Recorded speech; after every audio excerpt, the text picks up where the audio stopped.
The Lord be with you. A reading from the Holy Gospel according to Luke.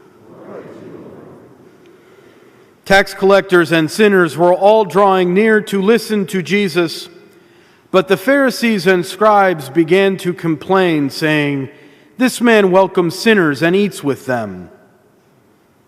So to them Jesus addressed this parable. A man had 2 sons, and the younger son said to his father, "Father, give me the share of your estate that should come to me."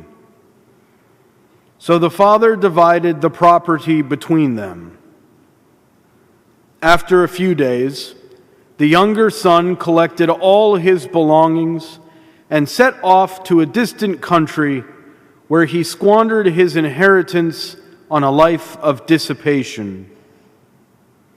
When he had freely spent everything, a severe famine struck that country, and he found himself in dire need. So he hired himself out to one of the local citizens, who sent him to a farm to tend the swine. And he longed to eat his fill of the pods on which the swine fed, but nobody gave him any. Coming to his senses, he thought, "How many of my father's hired workers have more than enough food to eat, but here am I dying from hunger. I shall get up and go to my father, and I shall say to him, 'Father, I have sinned against heaven and against you. I no longer deserve to be called your son. Treat me as you would treat one of your hired workers.' So he got up and went back to his father. While he was still a long way off, his father caught sight of him and was filled with compassion. He ran to his son, embraced him, and kissed him. His son said to him, 'Father, I have sinned against heaven and against you. I no longer deserve to be called your son.' But his father quickly ordered his servants, 'Bring the finest robe and put it on him. Put a ring on his finger and sandals on his feet. Take the fattened calf and slaughter it. Then let us celebrate with a feast, because this son of mine was dead and has come to life again. He was lost and has been found.' Then the celebration began. Now the older son had been out in the field, and on his way back, as he neared the house, he heard the sound of music and dancing. He called one of the servants and asked what this might mean. The servant said to him, 'Your brother has returned, and your father has slaughtered the fattened calf because he has him back safe and sound.' He became angry, and when he refused to enter the house, his father came out and pleaded with him. He said to his father in reply, 'Look, all these years I served you, and not once did I disobey your orders. Yet you never gave me even a young goat to feast on with my friends. But when your son returns, who swallowed up your property with prostitutes, for him you slaughter the fattened calf.' He said to him, 'My son, you are here with me always. Everything I have is yours. But now we must celebrate and rejoice, because your brother was dead and has come to life again. He was lost and has been found.'" The Gospel of the Lord.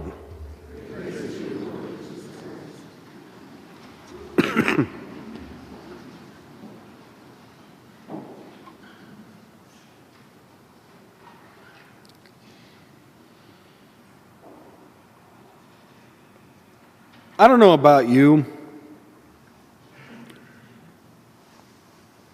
But I like unambiguous endings. Now, I know that in real life, things are complicated. One of the things I like about movies is the fact that they're not real. They give us the opportunity to explore some ideas, but they allow us to explore them using analogy and fiction. And so, part of the reason why I like movies is because in the movies, at least until recently, the guy gets the girl gets the guy, everybody gets everybody, the hero wins, and the bad guy always wears black. We have these cues, these themes, and we get to see them play out on screen. But like perhaps life itself, now movies are getting more complicated. In some sense, they're getting more real because, well, in the movies now, the girl doesn't always get the guy doesn't always get the girl. It's not entirely clear who's good or who's bad. Everybody wears whatever they want. I'm okay with that one, by the way. And sometimes I leave a movie and I don't even know what happened. I like a clear ending. I like a clear ending with resolution.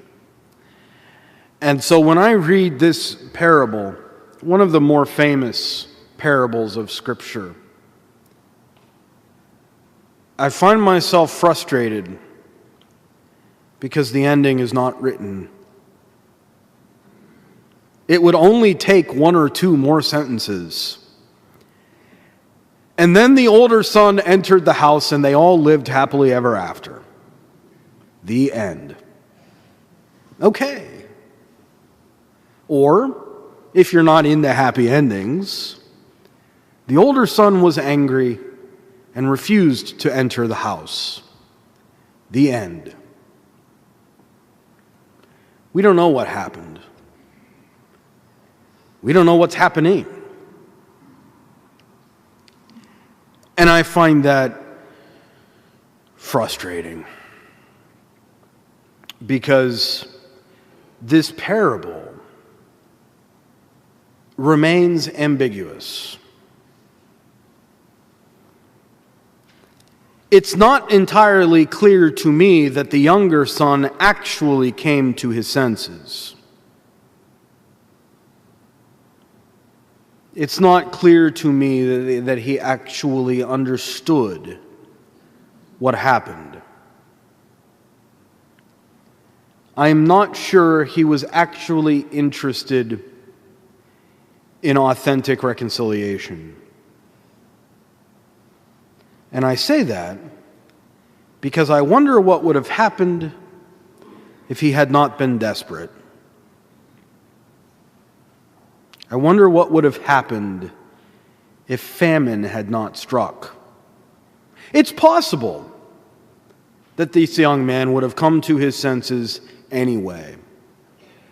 He might have had one of those great moments in literature where the person who realizes that he or she has everything, in fact, has nothing. It might have been that. Maybe. Maybe not. We don't know. We don't know whether the other young man enters the party or chooses not to. We don't know that either. We do know that the love of the Father is unconditional. If we need a hero of a story, he's it. It doesn't matter what the younger son did. The younger son, for all the intention of rehearsing this grand apology, doesn't get the chance to finish it. The father's not listening. The father doesn't care. Doesn't matter. Put a ring on his finger. Put sandals on his feet. Clean him up. He's coming home. Doesn't matter what he said. Doesn't matter what he did. Doesn't matter why he did it. Doesn't matter. Doesn't matter. Dress him up. Clean him up. Put a ring on his finger. Symbol of status. That ring is a symbol of status. And apparently it still is. I mean, if you have an opinion about what the Pope does with his ring, it went viral this week. That ring is a symbol of status. When the Father says, put a ring on his finger, he is restoring his Son to his place. So it's clear that the Father is the hero of the story. What is unclear is what happens to his sons. I think we take turns. I think we alternate in roles. It's the beauty of the parables that include more than one person. Sometimes on a good day, we are the father in this story. Sometimes we're not. Sometimes we're one son who embraces dissipation, waste without work. Sometimes we're the other, blinded by self-righteousness and unwilling to recognize that, we're all in the same boat.